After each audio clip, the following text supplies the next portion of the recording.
Good morning. No, it's not really morning. It's afternoon. It's bright as can be. I can't even open my eyes. I went this morning, got some fertilizer. Haven't spread it yet. Before I hook the tractor up to that, I was gonna run through a handful of projects that I'm still working on. Is the lean-to. You see that there's not a whole lot done. I'm very far behind on all of my projects because I have so many projects going. I do have most of the piers poured. I've got 3 more holes to dig and 3 more piers to pour. Pour. You get the idea. Pour.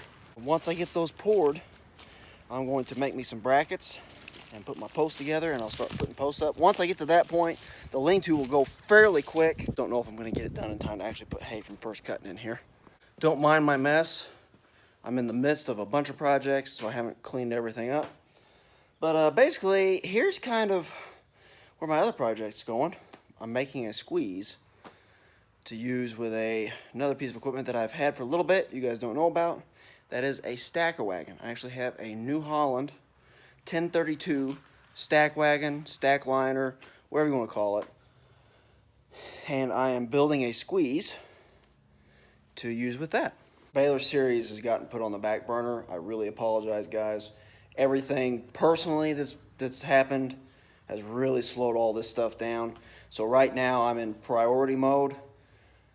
If it doesn't directly affect making hay this year, it's getting put on the back burner. So anything to do with the baler is getting done. The mower, the rake, the tractors, that stuff is priority 1. Then the building and all that other stuff. So I have to be able to cut, rake, ted, bale, and store. I don't have to have that lean-to store, so that's on the back burner as well. But right here, one thing I'm working on is I am making my own preservative applicator on my baler. I'm buying a custom tank. I'm actually installing the tank inside this compartment here so it's not sitting up on top. I just don't like the way that looks. I don't have to have a huge tank. I'm getting a 15, it's actually a 16-gallon tank. There will be a video come out where I review that. I'm not actually going through all the steps to put it together and everything. I will have a controller in the cab to control it a little bit. It's not going to be automatic or anything like that. Review that once that's finished. Another project is tracks for the skid steer. I wonder what brand he got. Franklin County Forage brand. This is my own design. So I'll overview that once I get these completed. This is actually, you see it laying here on the floor.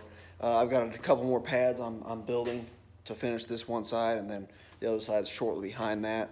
So I'll put that together, do some test runs and stuff. I'll do an overview with that for you guys. Oh yeah, almost forgot, guys, hold on. Then I've got this handy dandy piece of steel. It's got holes in it and been bent. Another couple pieces back there.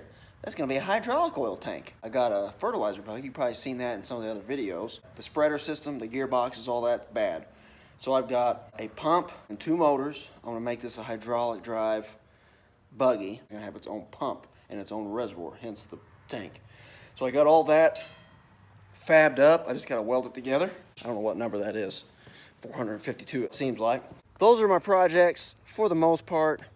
Still have the normal thing. Glance over the baler. There's not a whole lot I need to do on that. I did a lot of that stuff last year. I'm gonna service the tractor.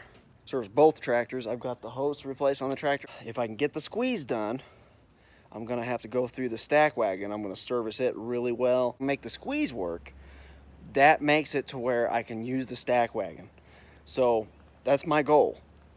We'll see if that works. There's a lot of things piling up on me here, and season's right around the corner. We're at the beginning of April. It's about 78 degrees today. The alfalfa, all the fields are greening up, so it's go time. I do have something that's gonna make this job way easier. I mean, it can pretty well do all my projects on its own. And that is, I got a camera mount. Oh my gosh, that's gonna make me do like the work of 10 guys. Okay, no, seriously though, that will make it a little bit easier to make videos for you guys.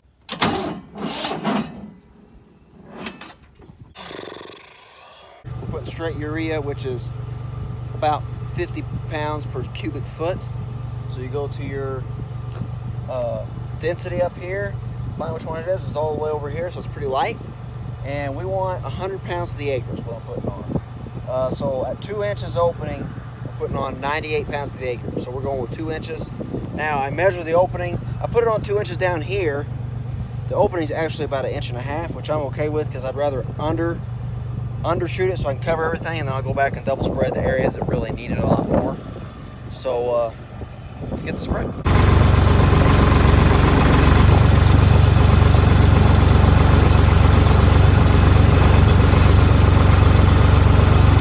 right, we're gonna do it here by the road first. Make it pass down and back. Then we're gonna go across the road and do the wheat that I planted. And then we'll end up back here. That way if I have extra, I need to put it on this field here or the back field. Well, the way this works, this is what drives the chain. You gotta pull this pin, jack this down. This tire runs on the ground tire here. So that changes with the ground speed. So here's the back field. You can see, kind of see some rows. You can see the grass. It's the lighter green stuff. It's pretty sorry looking. Mostly because I planted it late, as you guys know. But also it was pretty wet after I planted it, but it's come up pretty decent, really. There's some spots, some lower spots, like there's a little bit of a spot there that had some water standing in it. It's not real good, but we're gonna put some urea on here, some nitrogen, and then actually I think tomorrow I'm gonna be getting the sprayer and I'm gonna kill all these onions and weeds, because this is straight grass. This should be straight grass. So I'm going to spray this, kill all that stuff off. The front field here actually has clover, so I'm not going to do that, but I am going to hook the mower up, and I'm going to go ahead and cut that. I just want to clip the tops of the weeds off. That'll kind of stunt those weeds, and now since I put this fertilizer on, we got really nice weather. We're going to be getting rain day after tomorrow. What that'll allow it to do is that grass will just shoot up and take off, and hopefully crowd out all those weeds. They're winter annuals, so they're not a huge deal, but I don't want them in my first cutting, so that's my hope is I can get rid of that, but I don't want to kill all my clover off. But if I'd been thinking, what I would have done is sprayed some prowl, and that'd keep those weeds from coming up. So at the end of this year, in the fall, I'll probably spray some prowl or something like that.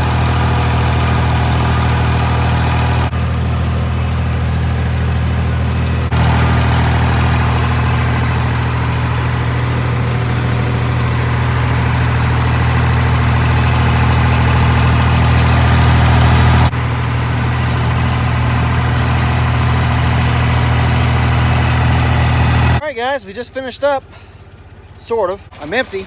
The north side of the ditch here, I did not get anything over there, so that's probably 4 to 5 acres. I wish I would have done the hay first.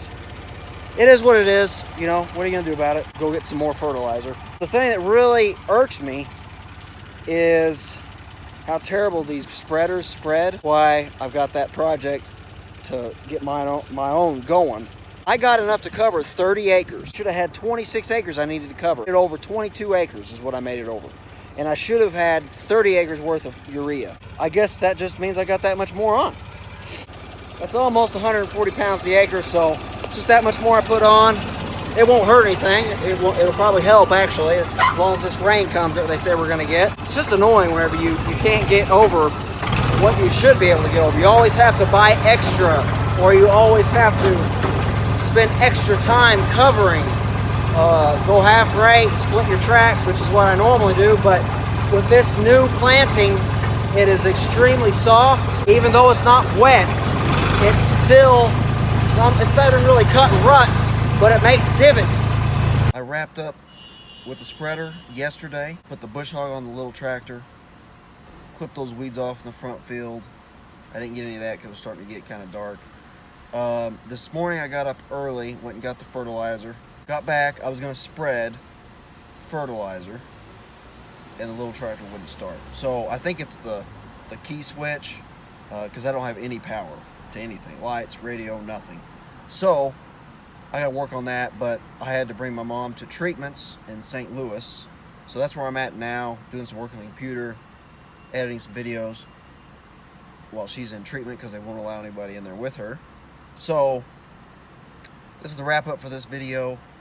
Whenever I get home tonight, it's going to rain tomorrow, so I'm either going to have to fix the switch tonight, or I'm just going to have to use the big tractor, which I didn't want to do because it's going to track up the field worse. But I can't leave the fertilizer in the buggy. I got to get the buggy back, It's gonna rain. It'll be a disaster if you ever let fertilizer get wet.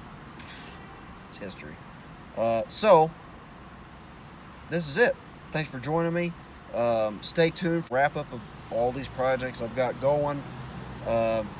And hay season 2020 is right around the corner for us. I know some people it's already started. Some people it's still a couple months away, but it's right around the corner. So I really appreciate you guys tuning in. Appreciate the support. Appreciate you watching. I really appreciate the prayers and everything from my mother. She did start treatments last week. This is her second treatment today. She's handling them pretty well. Things are moving along pretty good. So I really appreciate the prayers. Keep them coming. You know the drill.